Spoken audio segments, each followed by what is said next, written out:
کرام جناب صدر اجلاس دیگر معزز مکرم حضرات علماء کرام দূর দূরান্ত থেকে আগত দিন দরদি মুসলমান ভাইরা পর্দার আড়ালের অত্যন্ত ভদ্রতা আমার মা ও বোনেরা মহান রব্বুল আলামিনের দরবারে অগণিত অসংখ্য শুকরিয়া জ্ঞাপন করি যে মহান রব্বুল আলামিন দুনিয়ার সকল ঝামেলা থেকে পৃথক করে দোকানপাটে চাষতুলি মিশিরি পর্দার সাথে না বসি আল্লাহ এবং আল্লাহ রাসূলের মহব্বতে কোরআনের মজলিসে বেহেশতের বাগানে রহমতি বরকতি মাহফিলে অংশগ্রহণ করার সেই তৌফিক দান করেছেন।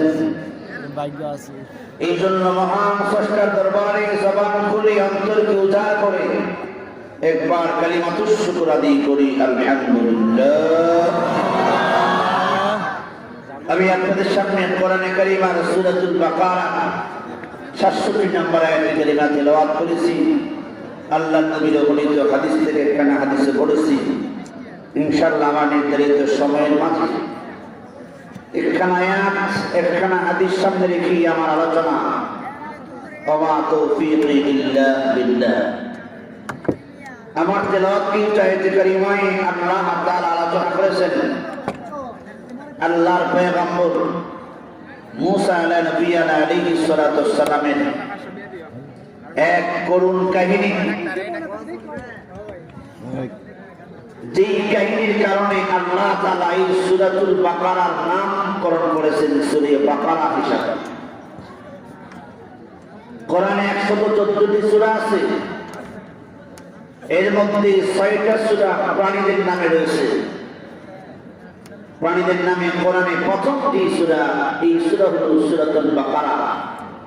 বাকারাতুল শব্দের অর্থ হলো গাভীর। এই সূরার নামকরণ করেছেন গাভীর সূরা। এই আয়াতে আল্লাহ তাআলা ওই গাভীর কাহিনীটা আলোচনা করেছেন, বলেন সুবহানাল্লাহ। এই একটা গাভীর কাহিনী আলোচনা করতে গিয়ে আল্লাহ তাআলা পুরা সূরার নামকরণ করেছেন সূরাতুল বাকারা। এই ঘটনাটা এমন ছিল, সত্যের জয় সবসময় হয়, বলেন সুবহানাল্লাহ। আজকের আমার আলোচনার সারাংশ আলোচ্য বিষয় হলো এটা, সত্যের জয় সব সময় হয়। সত্য যেটা এটাই জয় হবে। আসিদকু ইউমজি ওয়াল কিসবু ইউহলিক। নবীজি বলেন সত্য মানুষকে মুক্তি দেয়, মিথ্যা মানুষকে ধ্বংস করে। বনী ইসরাঈলের এক ধনাঢ্য ব্যক্তি ছিল যার নাম ছিল আমেল। তার একটা মাত্র মেয়ে ছিল, খুবই সুন্দরী, কোন ছেলে নাই। ওই আমেলের এক বাতিজা ছিল। বাতিজা দেখতেছে চাচার একমাত্র মেয়ে, আর কোন সন্তান নাই। অভাব সম্পদের মালিক চাচা, যদি চাষতে বলতে বিয়ে করতে পারি সমস্ত সম্পত্তির মালিক আমি হয়ে যাব। এর ভিতরে সম্পদের লোভ ঢুকে গেছে। সে মনে মনে চিন্তা করতেছে চাচার কাছে প্রস্তাব দিই, যদি চাচা রাজি হয়ে যাই তাহলে তো আমার কপাল লেগে গেল। রাজি না হইলে যেইভাবে হোক, যেই কোনো কৌশলে হোক, আমি চাচাতো বোনকে বিয়ে করে এই সম্পদের মালিক হয়ে যাবো। আমার ভাইয়া, ওই আমেরের বাতিজা একদিন চাচারে প্রস্তাব দেয়, চাচা আপনার একমাত্র মেয়ে রয়েছে, কোনো ছেলে নাই, আমি আপনার ভাতিজা। চাচা গো, আমি মনে মনে ইচ্ছা করেছি আপনি যদি দুনিয়া থেকে বিদায় হয়ে যান, এই সম্পত্তি দেখাশোনার মতন কেউ থাকবে না। আপনার মেয়েটা বড় হয়ে গেছে, আমি বিয়ের উপযুক্ত হয়েছি। চাচা যদি দয়া করে আপনার মেয়েটা আমার কাছে বিয়ে দেন, আমি আপনার বাতিজা হিসাবে আপনার এই মেয়েকে আমি বিয়ে করতে চাই। চাচা বলেন না, না তোর কাছে আমার বিয়ে দেব না। আমি একজন ভালো চরিত্রবান ছেলে দেখি, আমার মেয়েকে বিয়ে দিব। ওই ছেলেটা আমার বাড়িতে থাকবে, আমার সম্পত্তির দেখাশোনা করবেন। যেহেতু আমার ছেলে নাই, মেয়ের জামাইকে আমার ছেলে বানাই নেব, সে আমার বাড়িতে থাকবেন, আমার বর্তমানে সেই সকল সম্পত্তির মালিক হয়ে যাবে। তোমার বাবার তো সম্পত্তি আছে, আমার সম্পত্তি করে তোমার কেড়ে তুললো। চাচা বসে এরপরে মধ্যে লাগছে, দেখা যায় চাচা কাছে বিয়ে দিবে না। সে এবার চিন্তার মধ্যে পড়ে গেলেন কোন ভাবে চাচার মেয়েকে বিয়ে করা যায়। চাচা যেহেতু বলছে বিয়ে দিবে না, একমাত্র বাধা হয়ে দাঁড়াইল চাচাই। শয়তান তার মাথার মধ্যে অসৎ বুদ্ধি দিয়ে দিলি, এক কাজ করলে পারবি, তোর চাচাকে যদি তুই মেরে ফেলাই দেস তাইলে এই পথে আর কেউ বাধা নাই। চাষা বোন রাজি হয়ে যাবে, যেহেতু তার বাবা নাই, ওই জন্য নাই। তুমি যদি তখন বিয়ের প্রস্তাব তো তোমার চাচা তো তখন বিয়ে রাজি হয়ে যাবে। মনে মনে সে ভাবছে এটাই, চাচাকে হত্যা করার জন্য প্ল্যান বুঝতেছেন, সুযোগ বুঝতেছেন, কোন সুযোগে চাচারে হত্যা করা যায়, এমন ভাবে হত্যা করা হবে যাতে হত্যার কোনো সাক্ষী না থাকে। চিন্তা করছেন? শয়তান তার মাথার মধ্যে বলে দিলেন, তোমার চাচা সালিশি মানুষ দরবার করে সালিশ করে রাত্রির 12টা 2টা বিচার কার্য সম্পাদন করে বাড়ির দিকে ফিরে যায়।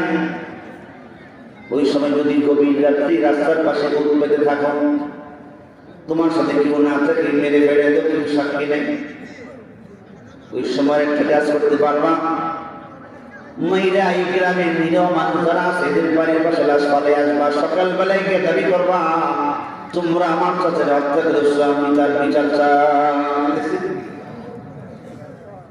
এই পুরা কাহিনীটা আল্লাহ তাআলা এখানে উল্লেখ করেছেন। তার হত্যাকারীকে আল্লাহ তাআলা গাবি জবে করার মাধ্যমে প্রমাণ করে দিবেন বলেন সুবহানাল্লাহ। সেই সত্যটাকে ধামাচাপা দিয়ে মিথ্যাটাকে প্রকাশ করতে চাইছেন। আল্লাহ বলেন না, সত্যের জয় সবসময় হয়, মিথ্যা এখানে জয় পাবে না। তোমার চক্রান্ত এখানে তুমি সফলতায় পৌঁছতে পারবে না, তোমার স্বপ্ন বাস্তবায়িত হবে না। এই গ্রামের নিরীহ মানুষগুলি রাত্রের গভীরে ঘুমিয়ে আছে। সেই রাস্তার এক পাশে গাছের আড়ালে পেতে আছে চাচাকে মারার জন্য। চাচা মিটিং শেষ করে রাস্তা দিয়ে ফিরবেন, সাথে কেউ নাই। ওই মুহূর্তে চাচার উপরে সে আক্রমণ করলেন। এমন ভাবে আক্রমণ করলেন চাচাকে দুনিয়া থেকে ছিনিমিনি করে দিলেন। চাচার লাশটা কাঁধে করে গ্রামের নিরীহ মানুষ যারা রাত্রিবেলায় ঘুমিয়ে আছে, যাদের বাড়ির পাশে পালিয়ে চলে আসলেন। সকালবেলায় 7টা-8টার দিকে যখন মানুষগুলি ঘুমের ঘরে আসে, ওই মুহূর্তে ওই বাড়ির পাশে গিয়ে চিল্লে দিছে, তোমরা আমার চাচার হত্যা করেছো, এর বিচার আমি চাই। বাড়ির মানুষগুলি ঘুম থেকে জাগ্রত হয়ে দৌড়ে চলে আসলেন। বলতেছো, ভাই তোমার চাচারে কে বা কারা হত্যা করেছে আমরা জানি না, আমরা তো ঘুমিয়েছিলাম, আমরা বলতে পারি না, আমরা দেখিও নাই। সে বলে এখন এগুলি বলবা নিজেরা হত্যা করি না, টেনে টেনে ঘুমাইলা। এখন আমি যখন দাবি করলাম চাচার হত্যার বিচার, এখন বললো কিছুই জানো না, তোমাদের বিরুদ্ধে আমি কোর্টে মামলা করবো, আমার চাচার বিচার আমি করে ছাড়বো। কি কর যে মাসে বিচার সুরে কো সুরো সুর ধরতে পারে আপনি সুরে সুরে কি কর সুর সুর হেও তো বলে সুর সুর হইয়া তো সুর শিখবে কেমনে? যে মাসে হেগে বিচার চায়, কারণ এরা হলো নিরীহ মানুষ, দুর্বল মানুষ। কি কর আল্লাহ জানেনি কে হত্যা করছে, তার ভিতরে কি লোভ ঢুকছে। লোভে পাপ, পাপে মৃত্যু। লোভ করলে পাপ হয়, পাপের ফলে মৃত্যু হয়। দেখছেন না ব্রাহ্মণবাড়িয়া থিরিমারা ভাইয়ের সম্পত্তি গ্রাস করার জন্য ভাইকে হত্যা করলো, ভাইয়ের স্ত্রীকে হত্যা করলো, ছোট একটা বাচ্চাটাকে হত্যা করেছে। ভাই হয়ে গেছে এখন তাদের ফাঁসি। চিন্তা করছেন ভাইয়ের সম্পদ গ্রাস করা কত বড় জঘন্যতম অপরাধ, তার টরটার তলায় ফাইট মারা একই কারণ। চিন্তা করেন এই দুনিয়ার সম্পত্তি এত একটা লোভ করলে পাপ হবে, পাপের ফলে কি হবে? মৃত্যু হবে। দেখেন তার কি অবস্থা হয়। এই ঘটনাটা আল্লাহ তাআলা পরিপূর্ণভাবে উদ্ঘাটন করে দিয়েছেন। কে হত্যাকারী, কিভাবে তারা হত্যাকারী খুঁজে ভাই করবেন, আল্লাহ তার নিয়ম ফর্মুলা বলে দিয়েছেন কোরআনে। যদি এইভাবে যাও তাহলে এর হত্যাকারীকে এটা তোমরা পেয়ে ফেলবে। কোন মিথ্যার আশ্রয় নেই, বানাবটি নেই। সঠিকভাবে যে মারা গেছে সে তাকে আমি আল্লাহ জীবিত করে দেবো, সেই বলবে কে হত্যা করছে। এখন যাবে কোথায়? চিন্তা করছেন? এই আলোচনাটা আল্লাহ তাআলা সূরাতুল বাকারা ৬৭ নম্বর আয়াত থেকে শুরু করছেন। ধারাবাহিকভাবে আমি যতটুকু যাইতে পারি ইনশাআল্লাহ আমার আলোচনা নির্ধারিত সময় পর্যন্ত, আমার পরবর্তী বক্তা আসা রাখা পর্যন্তই চলবে ইনশাআল্লাহ। এখন নিরহ মানুষগুলি বলতেছে, হে আমাদের বাতিজা, আমরা তো জানি না, দেখিও নাই কে হত্যা করেছে বা কারা হত্যা করেছে, এই ব্যাপারে তুমি আমাদেরকে দোষারোপ করবা না। সে বলে আমি এগুলি জানি না, এই তো তোমাদের বাড়ির পাশে লাশ পেয়েছি, তোমরাই হত্যা করেছি, এটাই আমার দাবি। কিভাবে শেষ করবে এটা তোমাদের ব্যাপার, এটা আমি বলতে পারবো না। বুঝলি কিভাবে? দিল কিন্তু শেষ, যা পাইলাম চলো, এটা দিয়ে যেমন বিয়ের খরচা হয়েছে না। বুঝতে কি বলে, বিয়ে করতে কিছু খরচ লাগে না? না বুঝলি, দেখুন তার উল্টা, মেয়ের বাপে সব দেওয়া যায়। ও আমি তো জামাই লেগে করছি, খাট দেবো, সোফা দেবো, স্টিল আমাদের দেবো, ডাইনিং টেবিল দেবো, তারপরে ফ্রিজ দেবো। কবি দরকার নেই, 2 লাখ টাকা দেবে, 200 কয়লা 2 লাখ। এর মতো ছোট দুর্মনা কেউ নাই। কেন তোমাকে 2 লাখ টাকা দিতে হবে? তাছাড়া নিয়ে করলে মেয়ের দিতে দেয়, এর নিয়ে তুলে কিটা কিনছো না, এটা দিয়ে বিয়ার যত অলঙ্কার আছে বাকি সব বুঝছেন না, কইয়ের তেল দিয়ে কই বইতে বড়। এবং ছোট লোক আছে না, দেহ চাইতেছে কি জাউলি দাম করি, এরা জাউলি দিব, দিলে বিয়ে করতে তো সামান্য খরচ লাগলাম, ওইটা দিয়ে চালাইলে মনে হয়। এরা বলতেছে আমরা তো জানি না কে হত্যা করছে, এই কথা আমি মানি না, তোমরা জানো না। এরা তো দুর্বল, যার বাড়ির পাশে লাশ পাইছে আইনি লোকিয়া দুইটা মাইন্ডা লয়ে দিব থানা, মেয়ে রিমান্ডেড মার দিব, এরপরে প্রমাণ বলছে না এরা তো কিছু বাইরে না। প্রথমে তো আমার ভাইয়া ওই নিরহ মানুষগুলি যারা আল্লাহর নামাজি মুত্তাকি পরহেজগার ছিলেন, তাদের অন্তরে আল্লাহ তাআলা ঈমান দান করেছেন। এরা বলে ভাই আমরা জানি না কে হত্যা করেছে বা কারা হত্যা করেছে, আমরা জানিও না, দেখিও না। সকালবেলায় তুমি যে মাত্র চিল্লি দিলা তখনই বুঝতে পারলাম কেন তাদের চিল্লাইতেছে, দৌড়ে আসলাম, আইসেই দেখলাম তোমার চাচার লাশ পড়ে আছেন। তিনি একজন ভালো মানুষ ছিলেন, সালিসী মানুষ ছিলেন, কোনোদিন কারো প্রতি অন্যায় আচরণ করেন নাই। এমন একজন ভালো মানুষকে কে হত্যা করেছে এটা আমাদের জানা নাই। সে বলে এগুলি আমি মানি না, বিচার চাই, কিভাবে শেষ করবা এটা তোমাদের ব্যাপার। নিরহ মানুষগুলি পরামর্শের মধ্যে বসে গেলেন কি করা যায়। আমাদের বাড়ির পাশে রাস্তা আছে, সে আমাদের কি হত্যাকারী হিসেবে দায়ী করতেছে, কি করা যায়। নিরহ মানুষগুলি পরামর্শ করে সিদ্ধান্ত নিলেন, আমাদের পয়গম্বর আল্লাহর পয়গম্বর মুসা নবী তো জীবিত আছেন, মুসা নবী সরাসরি আল্লাহর কাছে কথা বলেন, আল্লাহর সাথে কথা বলেন। চলো আমরা এই মীমাংসার জন্য আল্লাহর পয়গম্বরের কাছে চলে যাই। যদি আল্লাহর পয়গম্বর মুসা আলাইহিস সালামের পক্ষ থেকে আল্লাহ তাআলা ফয়সালা করে দিবেন। যখন সঠিক উদ্বোধন হয়ে যাবে, কে হত্যা করেছে আমরা জানি না, পয়গম্বর মুসাও জানে না, কিন্তু আমার আপনার মহান মালিক আল্লাহ তাআলা জানেন। চলো আমরা নবীর কাছে যাই, নবীর কাছে গিয়ে দরখাস্ত করি। আল্লাহর পয়গম্বর মুসার কাছে এরা সবাই চলে গেলেন, ওই লোকটা চলে আসছে।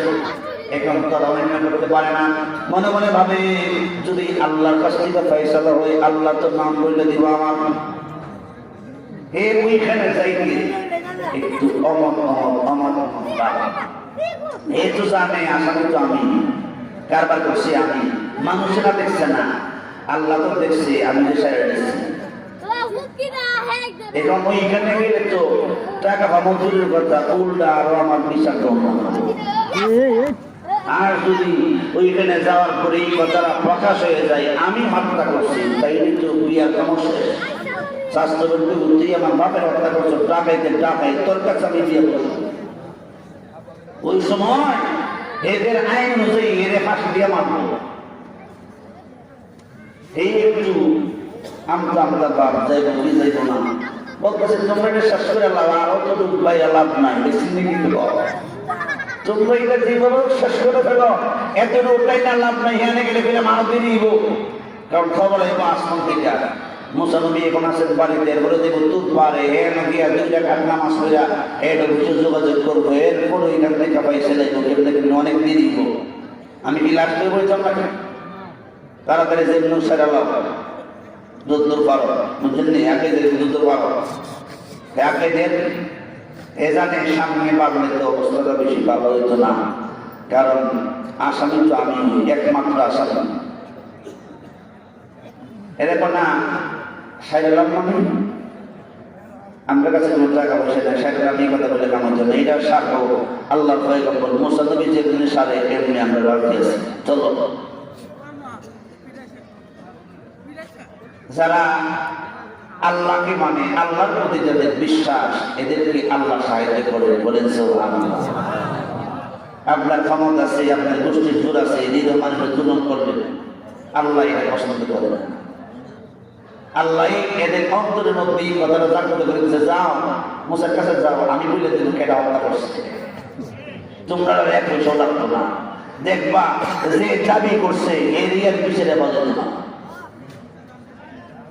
আমার ভাইয়েরা, বনী ইসরাঈলের নিরীহ মানুষগুলি আল্লাহর পয়গম্বর মুসা নবীর দরবারে চলে গেলেন। মুসা নবীর দরবারে গিয়ে বলে, হে আল্লাহর পয়গম্বর মুসা, আপনার নাম হইল মুসা কালিমুল্লাহ, আপনি আল্লাহর সাথে কথা বলেন। আল্লাহর পয়গম্বর, আমরা একটা মহা বিপদে পড়ে গেছি। মুসা নবী বলে, কি বিপদে পড়েছ? আমাদের বাড়ির পাশে রাত্রে গভীরে একটা লাশ ফালাই দিয়েছে। কে বা কারা হত্যা করেছে? আল্লাহর পয়গম্বর। আল্লাহর কসম করে বলি আমরা জানি না, কিন্তু এই ব্যক্তির বাতিলে দাবি করতেছে আমরা হত্যা করেছি। আল্লাহর পয়গম্বর দয়া করে আল্লাহর কাছে আপনি দরখাস্ত করেন, এই ব্যক্তির হত্যাকারীকে আমাদের মহান আল্লাহ যাতে আপনাকে বলে দেয়, আপনি যার কথা বলবেন ওইটাই আমরা মানতে রাজি হয়ে যাব। আমরা তার মীমাংসার জন্য আপনার কাছে চলে আসছি। আল্লাহর পয়গম্বর, যেহেতু আপনি আমাদের নবী, দয়া করে আপনি তার ফয়সালা করে দেন। আল্লাহর পয়গম্বর হযরত মুসা আলাইহিস সালাম 2 রাকাত নামাজ পড়ে আল্লাহর কাছে দোয়া করেন, রব্বে কারীম, এই আমের নামক ব্যক্তিকে কে হত্যা করেছে? তার হত্যাকারীকে আল্লাহ আমার উম্মতের দল নিরীহ মানুষ যাদের আমল আখলাক খুব ভালো, চরিত্রবান, এরা কোনো বাপ্পার না, সিটার না, কাউকার না, 2 নম্বরই কাজ এরা করে না। আল্লাহ নিরীহ মানুষ পুরীর বাড়ির পাশে আমের ব্যক্তির লাশটা পাওয়া গেছে, তার ভাতিজা দাবি করেছে তারা নাকি তাকে হত্যা করেছেন। রব্বে কারীম, দুনিয়ার কোনো মানুষ যদিও না থেকে তাকে আল্লাহ আপনি দেখছেন, রব্বে কারীম দয়া করে আপনি বলে দেন তাকে কে হত্যা করেছে। যদি আমরা আপনি বলে দেন হত্যাকারী জানতে পারি, তার কাছ থেকে আমরা হত্যার প্রতিশোধ গ্রহণ করব। শুধু আপনি বলে দিবেন, এরপরে যা করণ লাগে আমরা খালি জানতে চাই হত্যাকারীকে, তার নামটা শুধু বলে দিবেন। আমার আল্লাহ তাআলা বলেন, মুসা আমি হত্যাকারী কি কিভাবে ভাই করবো আমি এটা করবো না তোমাদেরকে জানিয়ে দিই আল্লাহ ঘোষণা করে দিলেন আল্লাহর পয়গম্বর মুসা নবীর কাছে وَإِذْ قَالَ مُوسَى لِقَوْمِهِ إِنَّ اللَّهَ يَأْمُرُكُمْ أَن تَذْبَحُوا بَقَرَةً আল্লাহ তাআলা বলেন মুসা তুমি তোমার সম্প্রদায়কে জানিয়ে দাও যারা এই হত্যাকারীকে জানতে আসে জানিয়ে দাও এরা যদি একটা গাভী জবে করে যদি গাভীর কোনো একটা অংশ যদি ওই মৃত্যু ব্যক্তির গায়ের মধ্যে লাগাইয়া দেওয়ার সাথে সাথে মৃত্যু ব্যক্তিটা জীবিত হয়ে যাবে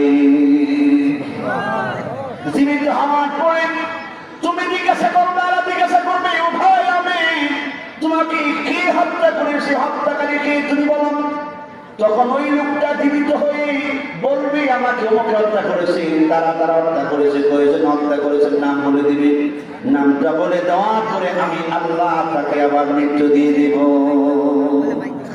লা ইলাহা ইল্লাল্লাহ লা ইলাহা লা ইলাহা জোরে জোরে লা ইলাহা ইল্লাল্লাহ লা ইলাহা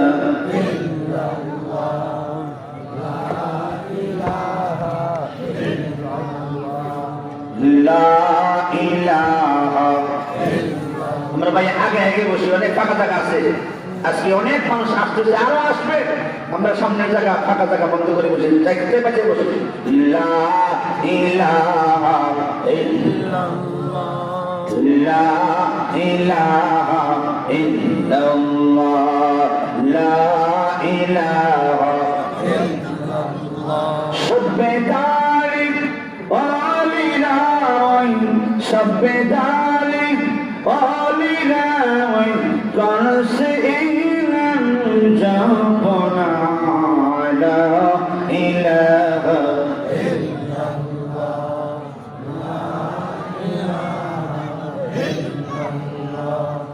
লা ইলাহা জোরে জোরে লা ইলাহা ইল্লাল্লাহ লা ইলাহা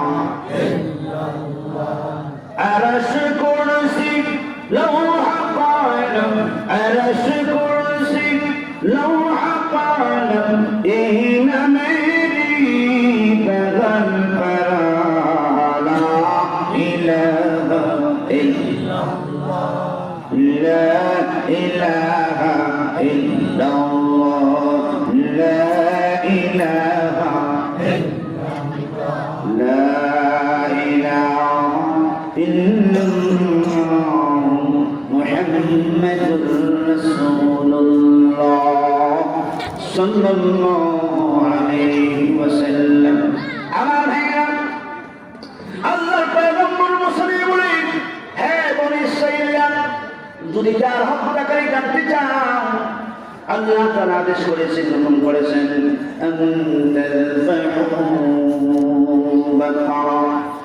একটা গাবি তোমরা জবে করো আল্লাহর পয়গম্বর মুসা নবী গাবি জবে করার কথা বললেন এরা কি উত্তর দেখেন কালু আতাত্তাখিযুনা হুজুয়া আল্লাহর পয়গম্বর মুসা আমরা বললাম তার হত্যাকারী কি শুধু আপনি বলে দিন আপনি আমাদেরকে বলতেছেন গাবি জবে করার জন্য গাবি জবে করে তার কোনো একটা অংশ ওই মৃত্যুর গায়ে লাগাই দেওয়ার জন্য আল্লাহর পয়গম্বর আপনি কি আমাদের সাথে উপবাস করতেছেন নাকি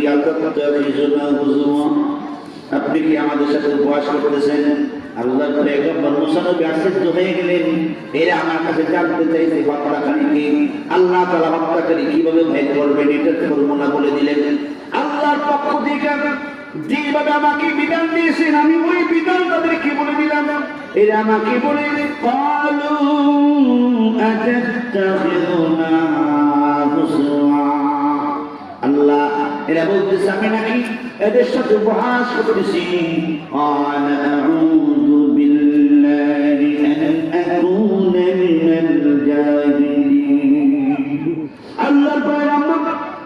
আলাইহিস সালাম রব্বে করিম এই সমস্ত জাহেল মূর্খদের কাছ থেকে আমি আপনার কাছে পানাতে আশ্রয় চাই। আল্লাহ আপনার বিধান বলে দিলাম, এরা আমাকে বললে আমি এদের সাথে উপহাস করতেছি। মুসলমানরা রাগ হয়ে গেলেন, বললেন বাইরে হোক, এখান থেকে বাইরে হোক, তোমাদের সাথে আমি এক কথা বলতে চাই না। মুসলমান রাগ হয়ে গেছে, মুসলমান শরীরে সাংঘাতিক রাগ, একবারে ঘুষি দিয়ে মারা গেছে, ঘুষি মারছে। ফেরাউনের বাবুর্চি আছে, ওই সব মুসলমান ফেরাউনের বাড়িতে থাকে। ফেরাউন আল্লাহর পয়গম্বরে লালন পালন করতেছেন, এই ফেরাউনের মাথা যার বাড়ি থেকে রোদ হইল, মোটা শব্দ হইল, শক্তিশালী হইল, এই বেটা যদি এই বেটারে মারে দিলে মনের মধ্যে কেমন কষ্ট লাগলো কি কম। আল্লাহ ফেরাউন তুই বনি ইসরাইলের 90,000 শিশুরা হত্যা করছিলি যাতে মূসা না আসতে পারে। আমি আল্লাহ কি কৌশল করে মূসারে তোর বাড়িতে লালন পালন করে গেছি। তুই তো আমি আল্লাহরে চিনি না, তোর সাইজ করবো না। মূসা তোর বাড়িতে 30 বছর থাকবে, থাইকা মোটা ছোট হইয়া একবারে যৌবনে খতম করে, এরপরে তোর মানবে, তোর বংশধর, এরপরে যদি তোর একটা কষ্ট লাগবে মূসা সারা যদি অন্য কেউ মাত্র মন্দিরে বুঝে যাবেন, এই আমার বেটা থেকে খাইয়া এর আমি বড় করলাম, লালন পালন করলাম, এই আমার মনটা কত কষ্ট দিল। মুসলমান সাংঘাতিক লাগছে, একটু ঘুষি দিয়ে করতেছে মাই। আসলে ঘুষি দিয়ে মানুষ মরে না, পয়গম্বর দূষিত। মুসা নবীর শরীরে দুনিয়ার 1000 পুরুষের সমান শক্তি আছে। লম্বা আছেন 11 কয়া, বেদাও এমন সুন্দর যে কোনো মানুষ দেখছে সায়াতাম করছে আর এমন একটা লোক। মাথার চুল ছিল কুচকুচে কালো, চেহারা ছিল গোলাকা, সুন্দর দাড়ি ছিল, যেদিক দিয়ে হেঁটে গেছে মানুষ তাকে যতক্ষণ দেখছে। আজরাইল এসে মুসা নবীর কাছে, আসসালামু আলাইকুম মুসা, আনা মালাকুল মউত। 100 মাসের কাজ ওই দিন পেশকা শুনে পড়েছে, পরশু দিন 100 মাসে আজরাইলের চোখ খুলল করে গেছে। আজরাইল পারলা বুঝলাম না কোন নবীর কাছে পড়াইলেন, আমার উপর আপনি জানিয়েছেন, পৃথিবীর ইতিহাস রেকর্ড করছে। আজরাইল তারপর খাইয়া চোখ খুলে গেছে আল্লাহর কাছে, আর কোনো বলছে না। জানে যে বেলা দেখেছি আমি মালাকুল মউত, এই কথা বলার পরে গা কোনো জিজ্ঞাসা নেই, কিচ্ছু নেই, ঠাস করে সব মেরে দিয়েছে। আর যদি কোনো কিছু আয়াতটা দিলে চোখেইটা বেরো দেবো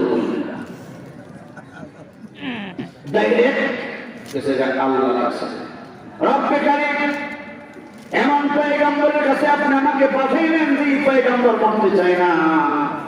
আল্লাহ বলে কেমনে জানেন মানতে চায়, ওদের না সত্য বলা যদি সব দিয়ে আবার কেমনে জানেন গিয়া খালি কইছি আনা মালাকুল মউত, সালাম দিছি আসসালামু আলাইকুম ইয়া মূসা আনা মালাকুল মউত। আল্লাহ এই কথাটা বলতে দিয়েছে খাস করে একটা সহজ।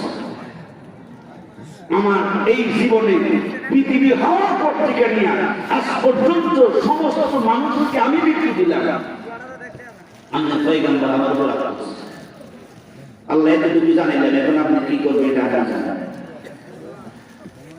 আল্লাহ ছোট্ট চোখের জায়গায় রাখো, রাখার সাথে সাথে চোখ ভালো গেছে।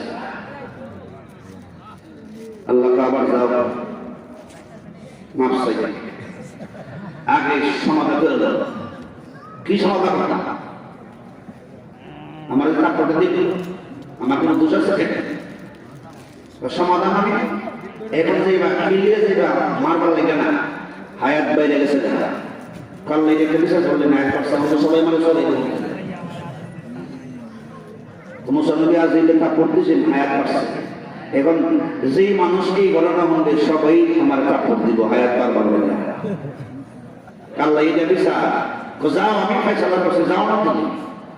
আল্লাহ কই দিনের পড়েছেন, কই দিনের মানে জান্নাত থেকে একটা গাভীর বাচ্চা নিয়ে যাবা, মুসারে বলবা গাভীর মাথা থেকে লেজ পর্যন্ত মর দিবার লাগে, হাতের তালুতে যতটা পশম রাখবো, এক একটা পশমের বিনিময় 1 বছর ধরে হায়াত বাড়াইছে। আজকে আল্লাহ আমার শেষ হয়ে গেল। কত আয়াত বাড়াইছেন, কত লাখ বছর লাগবে, এক একটা বছরের বিনিময়ে 1 বছর ধরে। হ্যাঁ, এটা হলো আল্লাহ যা হয় আমার ভাষা দেয় চোখ তাপ দিয়ে পালে দিয়েছে, চোখ তো পালা পালে দিয়েছে। আজরাইল জান্নাত থেকে একটা গাভীর বাচ্চা নিয়ে মুসা নবীর কাছে দিয়েছে, গিয়া সালাম দিয়ে আসসালামু আলাইকুম মুসা, ফিরে আবার জন্মাইছো। আল্লাহ পয়গম্বর এখন মৃত্যু দেওয়ার জন্য আসেনি। আল্লাহ তাআলা আপনার প্রতি রহম করেছেন, দয়া করেছেন, জান্নাত থেকে গাভীর বাচ্চা নিয়ে এসেছে। আল্লাহর পয়গম্বর আপনার হায়াত বেড়ে গেছে, এই গাভীর মাথা থেকে লেজ পর্যন্ত আপনি হাত দিয়ে একটু মরতেন। আপনার হাতের তালুতে যতটা পশম লাগবে, প্রত্যেকটা পশমের বিনিময়ে আমার মহান মালিক আল্লাহ তাআলা খুশি হইয়া 1 বছর ধরে আপনার এক একটা পশমের বিনিময়ে 1 বছর ধরে হায়াত বেড়ে গেছে। মুসা নবী বলেন, এরপরে কি হবে? এরপরে মৃত্যু হবে। যদি এরপরে মৃত্যু হয়ে যায় আর দেরি করিও না, এক্ষুনি আমার মৃত্যু দিয়ে দাও। আসলে বুঝলাম না, হায়াত বদল হলো না। এখন মনে মনে ভাবছে প্রশ্নটা করি, আবার মৃত্যু কামাল হয়ে যাবে। মুসা নবী যদি এক্ষুনি মৃত্যু দিতাম, তাহলে একটু আগে যদি আমি এসেছিলাম, কেড়ে আমাদের সবটা দিচ্ছিলেন। মুহাদ্দিসিন কিরাম বলেন, মুসা নবী যে কাজ করছে পৃথিবীর ইতিহাসেই নাই। সমস্ত নবীর মধ্যে তিনি হলেন সবচেয়ে রাগী, খুব রাগ আছে।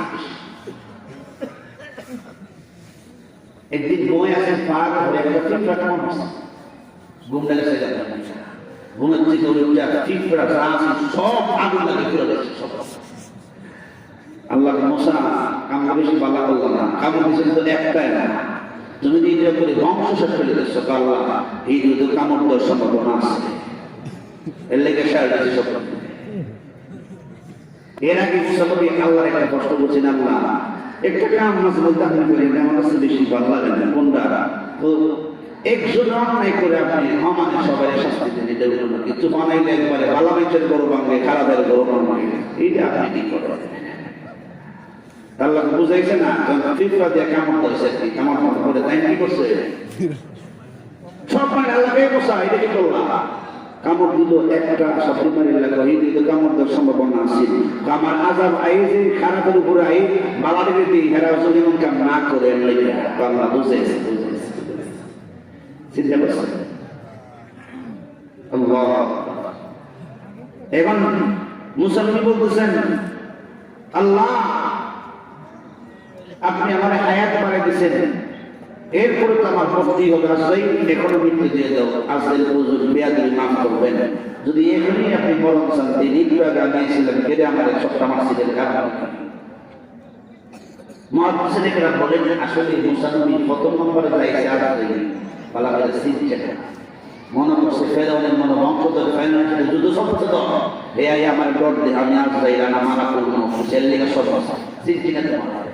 এখন তো দেখছি জান্নাত থেকে গাভী এসে হায়াত বাড়াই দিচ্ছে, হায়াতের মালিক একমাত্র আল্লাহ।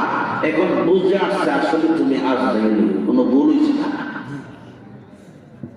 তো পয়গম্বরের আসতো, পয়গম্বরের আল্লাহর কাছে সুপার পাওয়া, আজরাইলের শব্দ করে আল্লাহ যদি বলতে বলে মুসারে এক কলমায় আল্লাহ কয় আমার মুসার যখন সব মাসের সব বাধা করে দিয়েছে, হায়াত আরো বাড়াই দিয়েছে, পয়গম্বরের বিরুদ্ধে কোনো হিসাব নাই, বলেন সুবহানাল্লাহ। এই পয়গম্বরদের নায়েবের নবী উলামায়ে কেরাম, বলেন সুবহানাল্লাহ। উলামায়ে কেরাম নবীদের পরের মর্যাদা। উলামায়ে কেরাম দ্বীনের কথা বলবেন, হক কথা বলবেন। এখন আপনি রাজনীতি করতে গিয়ে আপনার উপরে করতে পারে, নেতার উপরে করতে পারে, নীতির উপরে করতে পারে, কি কর ঠিক না ঠিক? বললো এই সময় উলামায়ে কেরামদেরকে কোনো মন্দসরি বলা যাবে না, কার পক্ষে দিবেন এই কথা কোন না, কি কর ঠিক না ঠিক? কার কার পক্ষে দিবা?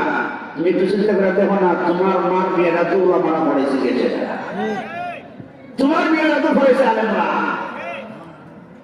আলেম সারা জন্মের পর থেকে নিয়ে মৃত্যু পর্যন্ত আলেমের কথা লাগে, ঠিক না ঠিক? আর যদি কম বলে না হুজুর লাগে না, আমরা বিয়ে আমরা নিজেরা নিজেরা করে নিচ্ছি। অনেকের আছে না, নিজে নিজে করে দিলাম, এই সন্তান বেশি ভালো হচ্ছে না। একবারে নিজের বিয়ে নিজে করেছে, কোর্ট ম্যারেজ করছে, ফুট দিছে আল্লাহ 10টা, কয়টা? 10টা দেওয়ার পরে ফুটগুলি বড় হওয়ার পরে এই একটা এমন খারাপ হয়েছে, বাপের যা তা ব্যবহার করে। এইবার বন্ধু জিজ্ঞাসা করে, বন্ধু তোমার নাম ছেলে বলে 10 টাকা, কেমন? ও কেমন? আর জিজ্ঞাসা করে 10টার মধ্যে একটা একটু বালা, যেটা বালা এইটা আমার টাকা সালা, বুঝলেননি? ওই নিজে নিজে বিয়ে করছে যে কোর্ট ম্যারেজ করে, তুই বিয়ে করার পরে 10টা ছেলে দিছে তো হুজুর আর বিয়ে করছে না। ওই নিজে বিয়ে করার পরে ছেলে হয়েছে 10টার মধ্যে যেটা একটু বালা এইটা বাপরে ডাকে শালা। আর মনে করেন যে 9টা খারাপ, এই বাপের কি ডাকবো আপনারা? আমার ভাইরা, জন্মের পরে হুজুরের দরকার হয়েছে। 7ম দিনে ইফতার পড়লেন, ইমাম সাহেব হুজুরের দাওয়াত দিয়েছেন, কি করতে ঠিক না ঠিক? এখন আপনি বড় হয়ে গেলেন, বয়স 7 বছর হয়ে মুসলমানি করা লাগলো। মুসলমানি করার পর অনুষ্ঠান করলে হুজুরে দিয়ে দেওয়া করে কি ঠিক না ঠিক? এই বেটা বড় হয়ে গেছে, 25 বছর বয়স, বিয়ে করে হুজুরের খবর দিয়ে বড় না বলো, বিয়ে করাইলে হুজুরের দরকার লাগলো। বিয়ে করে এবারে বাচ্চা হয়েছে, হুজুরের দেওয়ার জন্য নাম রাখতে হবে। হুজুরের নাম রাখছেন, কিছুদিন পরে বাবা মারা গেছে, হুজুরে ডেকে নিয়ে আসলো, বাবারে গোসল দিতে হবে, কাফন পরাইতে হবে। আমি তো বাবার ঘরে ধরিলাম, জানাজা পড়তে পারি না, মসজিদের ইমাম সাহেব হুজুর জানাজা পড়াইতে হবে। তোমার জন্মের থেকে মৃত্যু পর্যন্ত হুজুর ছাড়া পারো না, কোন সাহসে বলছিলা হুজুরদের গারমন্ড দিবা? ঠিক আছে, ঠিক না ঠিক? এই জন্য সাবধান, সামনে কথা বলবা, কার ব্যাপারে কথা বলো? ওলামায়ে কিরাম নাই নবী, আল্লাহর নবীদের পরে তাদের মর্তবা মর্যাদা। আল্লাহ বলে, যদি কোনো আলেম নবীর বেইজ্জতি করো, তুমি যেন আমার নবীর বেইজ্জতি করো না। মান আহানাল আলিমা ফাকাদ আহানান নাবিয়্যা ওয়া মান আহানান নাবিয়্যা ফাকাদ আহানা জিবরাইল ফাকাদ আহানা জিবরাইল মান আহানা জিবরাইল ফাকাদ আহানা আল্লাহ ওয়া মান আহানা আল্লাহ আহানাহুল্লাহ। আল্লাহর নবী বলেন, যে কোনো আলেমকে অপমান করলো, সে যেন আমার নবীকে অপমান করলো। যে আমার নবীকে অপমান করলো, সে যেন জিবরাইলকে অপমান করলো। যে আমার জিবরাইলকে অপমান করলো, সে যেন আমি আল্লাহকে অপমান করলো। যে আমি আল্লাহকে অপমান করলো, আমি আল্লাহ তাকে অপমান করে ছাড়বো। দেখছো কি তোমার একটা কি এক দুর্গা হচ্ছে? এই জন্য সাবধান। উলামায়ে কেরাম নায়েবে নবী ইসলামের কথা বলবে, দ্বীনের জন্য কথা বলবে, কোরআনের পক্ষে কথা বলবে, হাদিসের পক্ষে কথা বলবে। আপনি যে কোনো দল করেন, আপনি এই দিয়ে খেয়াল রাখবেন, নেতাকে খুশি করার জন্য, নেত্রীকে খুশি করার জন্য কোরআনের বিরুদ্ধে, হাদিসের বিরুদ্ধে, ইসলামের বিরুদ্ধে, নবীর বিরুদ্ধে কটাক্ষ করবে, কথা বলবে। এইটাকে কখনো মানা যাবে না, মানা যাবে না, মানা যাবে না। যে কোনো দল করেন, নেতাকে খুশি করতে গিয়ে যদি এই কথা বলেন, মারা গেলে তোমার খবরে নেতা যাবে না, নেত্রী যাবে না, কি ঠিক যাবে? ঠিক। আল্লাহ বলেন, আসো খবরে আসো, তোমার কয়টা বাজে দেখাই দিন, 12টা বাজে দিন। আমার ভেঙে সাবধান হয়ে যান। কোরআন সুন্নাহর বিরুদ্ধে কথা বলবেন না, ধর্মের বিরুদ্ধে কথা বলবেন না। কেউ যদি বলে এটার প্রতিবাদ করা মুসলমান হিসাবে এটা আপনার উপরে দায়িত্ব। এটা শুধু হুজুররা নাকি প্রতিবাদ করবো, হুজুররা। আর খাইবার ভালো হইলে খারাপ, মায়ের বালা হুজুরে বাড়ি যান, আমরা কি আন্দোলন করে নিয়েছে, চিন্তা করছেন? মায়ের বালা হুজুররা আর খাওয়ার ভালো হইলে। এই জন্য ভাই সাবধান। আল্লাহর পয়গম্বর, আল্লাহর পয়গম্বর সরকারের দুজাহানে কত কষ্ট করে এই পৃথিবীর ইসলাম প্রচার করছেন। যদি ইসলামের জন্য, দ্বীনের জন্য মরে যান, আল্লাহ ঘোষণা করেছেন, তোমাকে আমি আল্লাহ শহীদি মর্তবা দান করব। মরণ আপনার গড় থাকলেও মরণ হবে, যার মরণ যেইভাবে হওয়ার ওইভাবেই হবে। যুদ্ধে কি মরে যেতেন কেন? আন্দোলন করলে মারা যেতেন না, যদি আপনার তকদিরে মৃত্যু না থাকে। এর হাজার হাজার প্রমাণ আছে। ঘর থেকে বাইরে আপনাদের করোনা ভাইরাস হবে এমনটা না। যদি আপনার তকদিরে থাকে করোনা ভাইরাসে মারা যাবেন, যদি আপনি গ্লাসের ভিতরে থাকেন তারপর আপনাদের করোনা গিয়ে ধরলো। কি করেন? ঠিক যাবে? ঠিক দেখেন না, যারা যত সেবে আছে এর রাগ ধরেছে। এই জন্য আমাদের নিয়ম হলো এটা, আমরা আল্লাহর বিধান নবীর তরিকা মতো বাস্তবায়িত করতে হবে। আল্লাহর পয়গম্বর মুসা নবী বলে দিলেন, আল্লাহ এই জালেমেরা, আমি বলতেছি যে এইটা আল্লাহর পক্ষ থেকে আল্লাহ এদের সাথে উপহাস করতেছি। আমরা সমাজে বলে মেট্রোল আছে, যদি মনে করেন এই দেখো যাতে হেন দেখে যাতে। এই জন্য আমার ভাইরা আল্লাহ তাআলা আল্লাহর পয়গম্বর মুসা নবীকে বলে দিলেন, আপনি বলে দেন। এরা বলেছে, হুজুর আপনি কি আমাদের সাথে উপহাস করেন নাকি? উপহাস করে আল্লাহর পয়গম্বর মুসা নবী বলতেছেন, না আমি তো উপহাস করি নাই। আল্লাহর কাছে মুসা নবী বলতেন, কানা আউযু বিল্লাহি আন আকুনা মিনাল জাহিলিন। আল্লাহ আমি সমস্ত জাহেল মূর্খদের কাছ থেকে আমি আসতে চাই। আল্লাহর পয়গম্বর এই কথা বলার পরে যারা ওই মামলা নিয়ে গেছিলেন এরা বিশ্বাস হচ্ছে যে না, আল্লাহ তাআলা যা বলছেন মুসা তাই বলছে, এই কথাটাই সত্য। পরে আল্লাহর পয়গম্বরের কাছে বলল, পয়গম্বর ঠিক আছে, আপনি যা বলেন তা আমরা মানতে রাজি আছি। এরা পরামর্শ বলছে, আল্লাহ যে বলছে গাবি জবে করতাম, কারণ এরা গাবি জবে করতে চায় না। কেন জানেন? এরা 40 দিন গাবির পূজা করছে। কি করছে? গাবির পূজা করছে। যারা পূজা করে এরা এইটারে জবে করতে চায় না, এরা একটু মায়া লাগে। আল্লাহ দিক দিয়া এরা গাবির মহাব্বতটাও দূর হবে, আর অন্তর থেকে গাবির মায়া মমতা দূর হয়ে শিরকি দূর হয়ে আমি আল্লাহর প্রতি এদের বিশ্বাস হবে। এই জন্য আল্লাহ বলছেন গাবি জবে করো, যে কোনো একটা গাবি জবে করে নিতে চলে। এরা সবাই পরামর্শ করছে, আচ্ছা ঠিক আছে গাবিতে জবে করবো। এখন আমি জানি গাবিটার বয়স কত, কি করে কোনো বয়সের দরকার আছে? আল্লাহ যে কোনো একটা গাবি জবে করে দাও। এরা কি মুসলমানের কাছে আবার গেছে, মুসা ঠিক আছে মানলাম গাবি জবে করবো, দয়া করে আপনি আমাদেরকে বলেন গাবির বয়সটা কত বছরের গাবি লাগে? قالوا ادع لنا ربك يبين لنا ما هي। বলিস আল্লাহর পয়গম্বর মুসা নবীর কাছে গিয়ে বলতেছেন, মুসা দয়া করে আপনি বলেন ইউবাইন লানা মা হিয়া, গাবির বয়সটা কত বছরের গাবি জবে করতে হবে? যেমন কুরবানি করতে গেলে গাবির গরুর বয়স লাগে কমপক্ষে 2 বছর, মহিষের বয়স কমপক্ষে 2 বছর, উটের বয়স কমপক্ষে 5 বছর, বকরির বয়স কমপক্ষে 1 বছর। আল্লাহর পয়গম্বর আমরা যেই গাবিটা জবে করবো এবার আমাদেরকে বলে দেন গাবির বয়স কত? আল্লাহ মুসা নবীকে বলতেছেন, মুসা রে যেই কোনো বয়সের একটা গাবি জবে করলে তো সৌদ মনিষ্ঠটাকে বেশি সুবিধা না। এরা তোমাকে বহু কষ্ট করবে, যত কষ্ট করবে ততই এরা বিপদে পড়বে। এখন গিয়া যেই মাত্র কষ্ট করছে গাবির বয়স কত? মুসা নবী বেকুবের কথা বলবো তোর কাছে আল্লাহ করছে কোন বয়স কইছে একটা গাবি জবে করতে, এটা জব করে দেবেন না আমরা তাদের বয়সে বাড়াচ্ছি। আল্লাহ ঠিক আছে মুসার বয়স তো চাই বয়স বলতেছে। قال إنه يقول إنها بقرة لا فارض ولا بكر। আল্লাহ বলে দিলেন মুসা আপনি বলে দেন গাবিটা এমন বেশি বয়স হইলে চলবে না, যে গাবির বয়স হইতে হইতে দাঁত একটা মেঘ পরে বুড়ো হয়ে গেছে, আবার একবারে কম বয়স হইলে হবে না।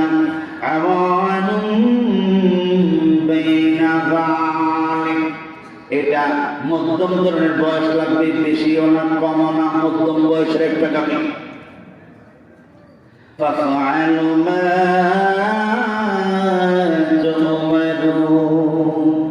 আল্লাহ বলেন মুসা নবী বলে দিলেন যাও, আল্লাহ যা আদেশ করেছেন মধ্যম বয়সের একটা গাবি জবে করে দাও, তাইলেই চলবে। ওই গাবিটা জবে করে গাবির একটা অংশ ওই মৃত্যুবৃত্তির গায়ে লাগিয়ে দিবা। লাগিয়ে যাওয়ার সাথে সাথে কাজ করার সাথে সাথে মৃত্যুবৃত্তি জীবিত হয়ে যাবে। তোমার জিজ্ঞাসা করবা, ও ভাই তোমার কি হত্যা করেছে? সে বলে দিবে আমাকে উমকে হত্যা করেছে। আর যদি আল্লাহ বলে তুমি মুসা বলে দেন তারে তার বাপি যা হত্যা করছে এরা করে মিশা কথা এর বাদে বলে এই কথা মানে না মিশা কথা ঠিক আছে এখন যেহেতু আল্লাহ জানে যদি আমি জানাই নেই এর বাপি যা হত্যা করছে এর বাপি যা করবো এইটা আমি মানি না এটা আমার বিরুদ্ধে ষড়যন্ত্র করা হয়েছে এই জন্য আল্লাহ বলছে আমি কিন্তু জানি কি হত্যা করছে কিন্তু আমি যদি এইভাবে বলে দিয়ে এরা মানবে না এই জন্য এদের বিশ্বাসের জন্য আমি আল্লাহ বলে দিলাম ওই ব্যক্তি জীবিত হবে জীবিত হইলে সে নিজের মুখে বলবে আমারে কে হত্যা করছে তখন আর কোনো সন্দেহ নেই একবার স্পষ্ট পরিপূর্ণভাবে হয়েছে এবারে না গাভীর বয়স তো পাইলো পাওয়ার পরে এরা গাভীটা জন্মটা কি কোন রকমের গাভী লাগবো তারপর পেশা قالوا ادع لنا ربك يبين لنا ما لونها ইবনে ইসরাঈলের জামাত মুসা নবীর কাছে আওয়াজ গেছে ও মুসা গাভীর বয়স জানতে পারলাম এত বেশি বয়সে না কম বয়সে না মধ্যম বয়সে এখন আমাদের মধ্যে সিদ্ধান্ত হয়েছে গাভীর রংটা কি কালা না সাদা কোন রঙের দয়া করে না লাল দয়া করে আপনি গাভীর রং বলতে বলবেন কোনটা মুসলমান চরের মতো নেমন মানুষ আল্লাহ কি কইছে কোন রং আল্লাহ কইছে একটা গাভী যদি বয়স লাগলো বেকুফের দল খালি কষ্ট করে দিলে খালি বিপদ ঠিক আছে না আমরা রংটা দাম দিচ্ছি আল্লাহ কোন রংটা পছন্দ করে তো মুসলমান আল্লাহ তাকে চাল্লা আপনি জানেন এদের কোনটা তখন এসে আবার রঙের রংটা আল্লাহ তো এমন একটা কথা দেখাবো এইটার এই রঙের গায়ে বিচারে আমাদের 12 বছর লাগলো কয় বছর 12 বছর এখন মুসা আলাইহিস সালামের কাছে গিয়ে বলেছে রং কি আল্লাহ এখন রঙের কথা বলে দিয়েছে মুসা قال إنه يقول إنها بقرة صفراء আল্লাহ পয়গম্বর মুসা বলেন আল্লাহ তাআলা বলে দিয়েছেন গাভীর রংটা কি হবে জানেন বাকরাতুন সাফরা এটা পিঙ্ক বর্ণের হবে হলুদ বর্ণের হবে গোল্ডেন কালার একটা গাভী এনে দিবা এরা তো হলুদ বর্ণের কোন গরু আছে নাকি নাই হলুদ রকম যা দেখছেন কি আপনারা এই এলাকার মানুষ আপনারা তো গরু গাভী এগুলি আপনারা পালেন কোনোদিন হলুদ হয়েছে কি আল্লাহ প্রশ্ন করছে হলুদ রঙের একটা গাভী জোগাড় করো যাও রং বলে হলুদ হলুদ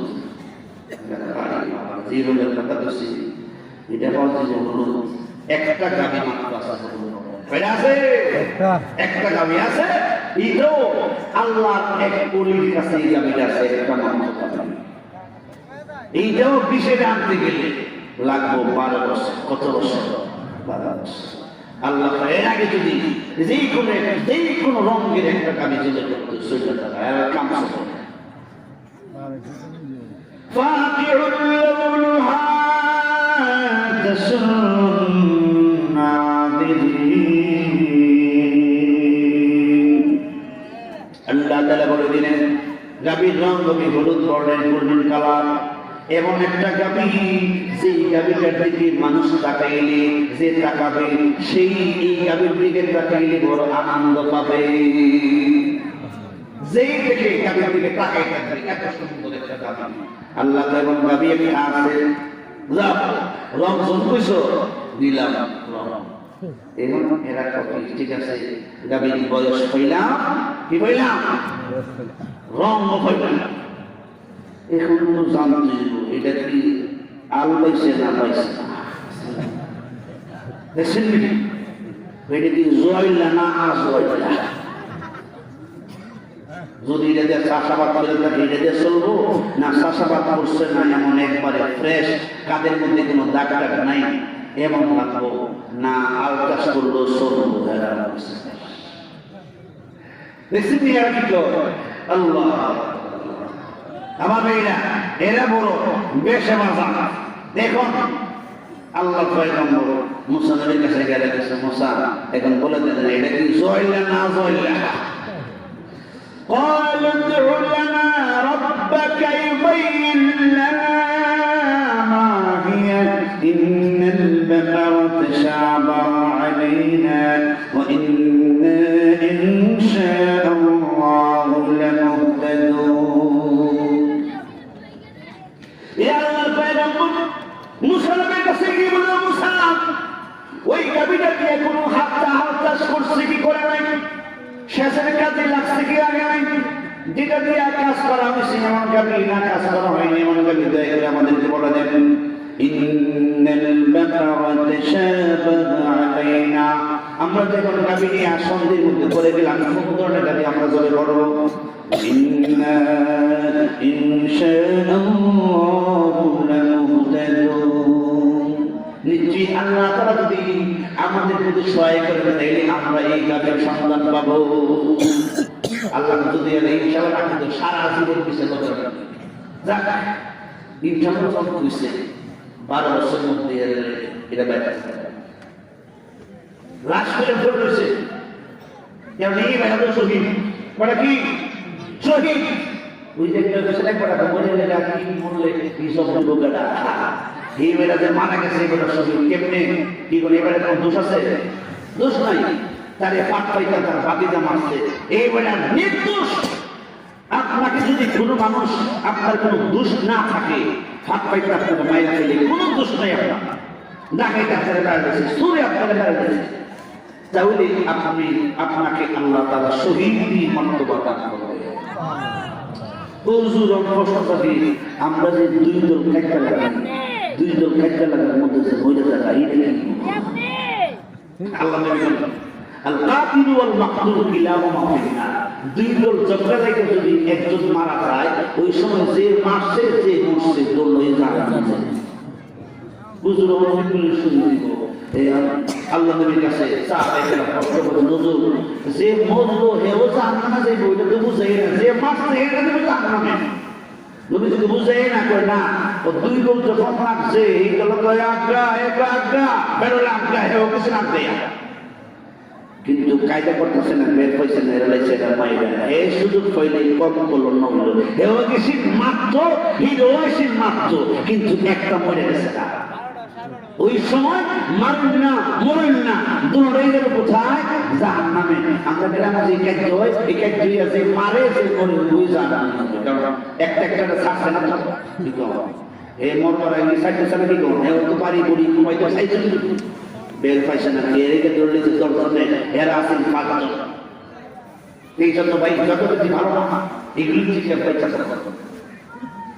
এখন আল্লাহ যদি ইনশাআল্লাহ না করতে এই কাজে পাইল না এই কামিটা আল্লাহ তাআলা একজন নেককার আল্লাহওয়ালা বুজুর্গের কাছে আল্লাহ এই কাজটা করছেন বলেন সুবহানাল্লাহ قال إنه يقول إنها بقرة لا ذلول تثير الأرض ولا تسقي الأرض এরা জানতে চাইছিল মুসা আমাদেরকে কোন কাজে শুরু করতে যেটা দিয়ে হাত চাষ করছে অথবা করে নাই এমন হবে নাকি যেটা দিয়ে পানি বহন করছে অথবা পানি বহন করে নাই এমন হবে নাকি আল্লাহ তাআলা বলে দিলেন মুসা বলে দেন ইন্নাহু ইয়াকুলু ইন্নাহা বাকারাতুল লা যালুলুন তুসিলুল আরদ এমন একটা গাভী লাগবে যে গাভী দিয়ে কোনোদিন জমিনের মধ্যে চাষাবাদ করা হয় নাই এমন চাইছে যে গাভী লাগবে ধীরে ধীরে আর হয়েছে না বলা তাসকিল হাস জমিনের মধ্যে পানি ব্যবহার করেছে না পানি শেষ কাছে ব্যবহার করে নাই একবারে নিখুঁত যেটার মধ্যে কোনো স্পট নাই আমার ভেঙে না আল্লাহ বলেন মুসাল্লামাতুল লা শিয়াতা ফিহা যার মধ্যে কোনো দাগ নাই ত্রুটি নাই চিহ্ন নাই একবারে নিখুঁত একটা গাভী লাগবে যার শরীরের মধ্যে কোনো স্পট নাই এমন গাভী করতে হবে قالوا الآن جئت بالحق فذبحوها وما كادوا يفعلون এরা বলতে শুরু করেছে এতক্ষণে আল্লাহ সঠিকভাবে কইলেন গাভীটা কোন ধরনের হবে এবার গাভীর বয়স জানলাম গাভীর রং জানলাম গাভীটা কেমন হবে তার মধ্যে কোনো স্পট থাকতে পারবে না, কেউ জান না। চল আমরা এখন গাভী তালাশ করতে বাইর হয়ে যাই, বাজারে বাজারে আমরা তালাশ করতে বাইর হয়ে যাই, গিয়া দেখি এই রঙের গাভী কোথায় পাওয়া যায়, যেখানে পাবো ওইখান থেকে আমরা গাভী নিয়ে আসবো। আল্লাহ তাআলা বলেন বাইরেও তালাশ করো, 1 বছরে কাজ হবে না, 2 বছরে কাজ হবে না, 12 বছরের মাথায় আমি আল্লাহ এই গাভী তোমাদের হাতে পৌঁছাইয়া দেব। এরা বাইরে গেছে গাভী তালাশ, আল্লাহ তাআলা এই গাভী রাখছেন একজন আল্লাহওয়ালা বুজুর্গের কাছে। ওই আল্লাহওয়ালা বুজুর্গের একটা মাত্র ছেলে ছিল, ছেলেটা ছিল বড় বাবা ভক্ত, মা ভক্ত, মায়ের খেদমত করতো ছেলে, বাবার খেদমত করতো ছেলে। বাবা রাত্রিবেলা ইবাদত করতেন, দুপুর বেলায় খানা খাইয়া বাবা ঘুমিয়ে যেতেন। বাবা ছিল বিশাল আকারের ব্যবসায়ী, যে ব্যবসা হলো হীরার ব্যবসা। বাবা দুপুর বেলায় খানা খেয়ে ঘুমিয়ে আসে, এই মুহূর্তে একটা হীরা নিয়ে আসে, আইসা বলতেছে ও মুসলমান যুবক, তোমার বাবা কোথায়? তোমার বাবা তো হীরা ব্যবসা করে। হ্যাঁ আমি একটা হীরা নিয়ে আসছি, এটা কি রাখবা? হ্যাঁ রাখবো। আমার বাবা হীরা ব্যবসা রাখবো। কত টাকা? এটার দাম হইল 50 টাকা। ঠিক আছে ভাই, 50 টাকাই দিব। বাবা এখন ঘুমিয়ে আসি, আমার বাবা ঘুম থেকে জাগ্রত হওয়ার পরে তোমাকে দাম দিয়ে দেব। এবার হীরা ব্যবসায়ী বলে না জনজন যুবক, তোমার বাবা ঘুম থেকে উঠলে দিবা, এটা হইতে পারে না। এটার দাম 50 টাকা। যদি এখন তোমার বাবার ঘুম ব্যাংকে তুমি ডাক দিয়ে দাও, এখন টাকা দিয়ে দাও, তাহলে 40 টাকা দিলে আমি নিয়ে নেব। এখন তুমি দিতে পারো, তোমার বাবার ঘুমটা ভাঙিয়া তার দাম 50 টাকার মধ্যে কত দিলে চলবো? 40 টাকা। আমার ওই ছেলেটা আমাদের ছেলে মেয়ের মতো না। ওই ছেলে বাবার এত রক্ত ছিল, ছেলে বলতেছে হে হীরা ব্যবসায়ী শোনো, আমার বাবা এখন ঘুমিয়ে আছে। বাবা প্রতিদিন রাত্রি বেলা বাবা করে বন্দি করে, আমার বাবা প্রত্যেক দিন দুপুরের পরে খানা খেয়ে ঘুমায়। এই মুহূর্তে বাবাকে আমি ডাক দিতে পারবো না। আমার বাবা ঘুম থেকে উঠলে তুমি তার মূল্য নিবা, যার দাম তুমি বলছো 50 টাকার জায়গায় 40 টাকা দিলে চলবে। আমার বাবা ঘুম থেকে ওঠার পরে নেবা, যাও তার দাম আমি আরো 10 টাকা বাড়াইয়া দেব। দাম দেবো আমি 60 টাকা। 60 টাকা দিবা? ঠিক আছে। তাই নওজোয়ান যুবক, এই মুহূর্তে তোর বাবাকে ডাক দিক। যদি তুই ডাক দিয়ে দিতে পারো, এটার দাম 30 টাকা দিলে চলবে। এবার কমে নওজোয়ান যুবক বলে না না, আমি এই মুহূর্তে বাবাকে ডাকতে পারবো না। যদি বাবা ঘুম থেকে জাগ্রত হওয়ার পরে নাও, তোমার এই হীরার দাম আমি দেবো 70 টাকা। এইভাবে সে পারে আর সে কবে, এইভাবে বাড়তে বাড়তে নওজোয়ান যুবক হীরার দামে পৌঁছে গেলেন 100 টাকা। এই মুহূর্তে ওই